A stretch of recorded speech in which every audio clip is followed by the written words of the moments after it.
సింహం మరియు ఒంటె. ఒకానొకప్పుడు దట్టమైన పచ్చని అడవిలో ఒక శక్తివంతమైన సింహం నివసిస్తుండేది. దాని చుట్టూ ఎప్పుడూ నక్క, కాకి, చిరుత వంటి జంతువులు ఉండేవి. ఒకరోజు ఒక ఒంటె కారవాన్ నుండి తప్పిపోయి అడవిలోకి ప్రవేశించింది. సింహం సహచరులు దాన్ని చంపాలని అనుకున్నారు. కానీ సింహం, లేదు, ఈ ఒంటె మన అతిథి, అది నాతో ఉన్నంత కాలం సురక్షితంగా ఉంటుంది అని చెప్పింది. ఆ ఒంటె కృతజ్ఞతతో సింహం దగ్గరే ఉండిపోయింది. అది సింహానికి నమ్మకంగా సేవ చేసింది, నదుల గుండా తీసుకువెళ్ళింది, ఇంకా ఎప్పుడైనా ఆహారాన్ని కూడా తెచ్చిపెట్టేది. తరువాత ఒక కరువు కాలం వచ్చింది. అడవిలో ఆహారం దొరకడం తగ్గిపోయింది. సింహం బలహీనపడింది.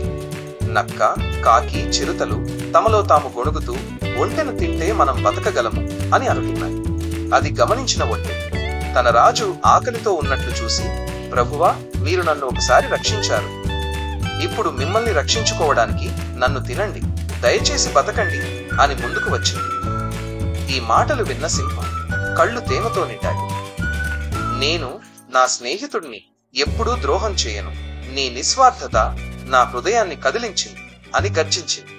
సింహం ఆ దుర్మార్గులైన సహచరులను తరిమేసింది. ఒంటెతో కలిసి త్వరలోనే ఆహారం దొరికింది. ఆ ఒంటె అడవిలో సంతోషంగా జీవించింది.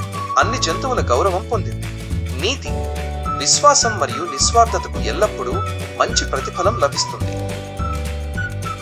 Like, share, comment, subscribe for more videos like this.